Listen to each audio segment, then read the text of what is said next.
ही शिलाई मशीन आता तुम्हाला पण अगदी मोफत मिळू शकते। त्यामुळे कोणतीही योजना आहे आणि या योजनेसाठी कुठे आणि कसा अर्ज करावा लागणार आहे याबद्दलची संपूर्ण माहिती आपण आज बघणार आहे।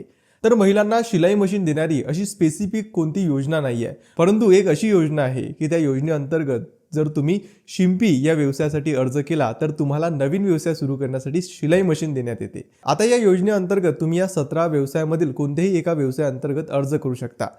आता समजा तुम्ही जर शिंपी व्यवसायाअंतर्गत या योजनेसाठी अर्ज केला तर तुमच्या जिल्ह्याच्या किंवा तालुक्याच्या ठिकाणी तुम्ही निवडलेल्या व्यवसायाचं प्रशिक्षण 7 दिवसांसाठी दिलं जातं आणि याच्या अंतर्गत तुम्हाला 500 रुपये रोजानी पैसे सुद्धा मिळतात। आता प्रशिक्षण झाल्यावर सरकार तुम्हाला नवीन व्यवसाय सुरू करण्यासाठी एक टूलकिट देते। समजा जर तुम्ही धोबी व्यवसाय निवडला तर सरकार तुम्हाला वॉशिंग मशीन देते, तुम्ही जर शिंपी व्यवसाय निवडला तर सरकार तुम्हाला शिलाई मशीन देते। त्यामुळे तुम्ही जर या योजनेअंतर्गत शिंपी हा व्यवसाय निवडला तर तुम्हाला सरकार मोफत शिलाई मशीन देणार आहे। आता या योजनेसाठी अर्ज कुठे करायचा असा प्रश्न तुम्हाला पडलेला असेल तर तुम्ही आपल्या जवळच्या सायबर कॅफे किंवा आपले सरकार केंद्रात जाऊन या योजनेअंतर्गत अर्ज करू शकतात।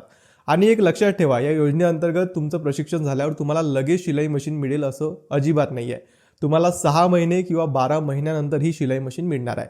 त्यामुळे आता ही महत्त्वाची माहिती सेव्ह आणि शेअर करायला विसरू नका।